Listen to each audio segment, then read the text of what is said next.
सत्साहेब जी सदगुरुदेव की जय हो। तो कुछ कुछ भक्तजनों को ये थोड़ा सा संदेह है कि जब जगत समाज के भी अपने सामने मूर्ति रख के और फिर जोत बत्ती करते हैं, और हम भी अपने सामने गुरुदेव जी की प्रतिमा या मूर्ति रख के जोत बत्ती करते हैं, और फिर हम उन पे ये इल्जाम लगाते हैं कि वो मूर्ति पूजा करते हैं, जबकि हम भी तो यही कर रहे हैं। देखो, दोनों में फर्क है।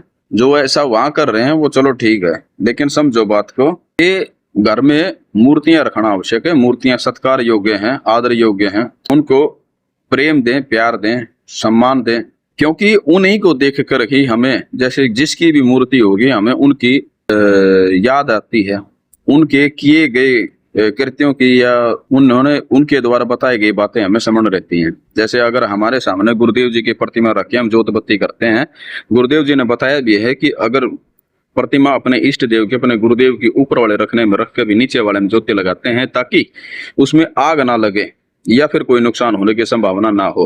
लेकिन जैसे जगत समाज वाले करते हैं कि मूर्तियों में प्राण प्रतिष्ठा करते हैं, या मूर्तियों को भोग लगाते हैं, या मूर्तियों को ही अपना इष्ट देव समझ लेते हैं, जो व्यर्थ है।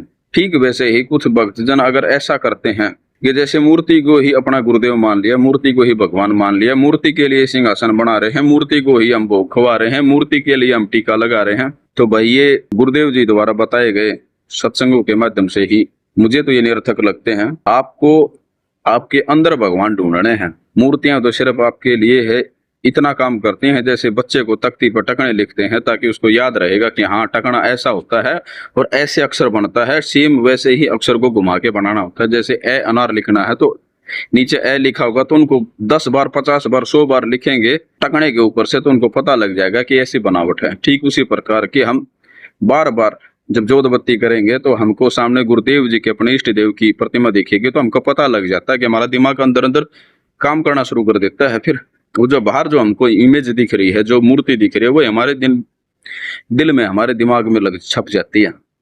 और जब हमारे अंदर वो मूर्ति छप जाती है तो हमारे बाहर वाली मूर्ति का कोई काम नहीं रह जाता। तो भाई गुरु जी कहते हैं कि कुछ तो बेचारे मूर्ति में ही अटक गए, मूर्ति पूजा में अटक गए, उसी को भगवान मान लिया, उसी को भोग लगा रहे हैं, उसी को खिला रहे हैं। और फिर कुछ कहते हैं तो बोलते हैं कि हमको ज्ञान आधार से चलना है। ज्ञान आधार रहा ही कहाँ? गुरु के वचनों को आप ये समझते हैं कि हाँ, गुरु जी ने बोला ठीक है, लेकिन घर जाके अपने ज्ञान विवेक से उसको तोड़ मरोड़ कर पेश करते हो, जो कि सर्वथा गलत है। भाई जब जब दूसरी तरफ से बात कहता हूं तो दूसरे बोलते हैं हाँ ये सही है। जैसे कबीर साहब कहते थे ना, भाई पत्थर पूजे हरी मिले तो मैं पूजन जाऊं पहाड़, अर्थात चाकी भले जिसे पीस खाए संसार। ये दो बात सुनकर मुसलमान बड़े खुश होते थे और हिंदुओं जलते थे, ईर्ष्या करते थे, नफरत करते थे। और मुसलमान कबीर साहब की इसी दोहे को हिंदुओं को बोल बोल करके उनको चढ़ाते थे। फिर कबीर साहब ने बोला कि भाई कंकड़ पत्थर जोड़ के मस्जिद लिया बनाए, और तापर चढ़ मुल्ला बांग दे क्या बहरा हुआ खुदाए। मुसलमान बड़े रुष्ट हुए, फिर हिंदू खुश हो गए,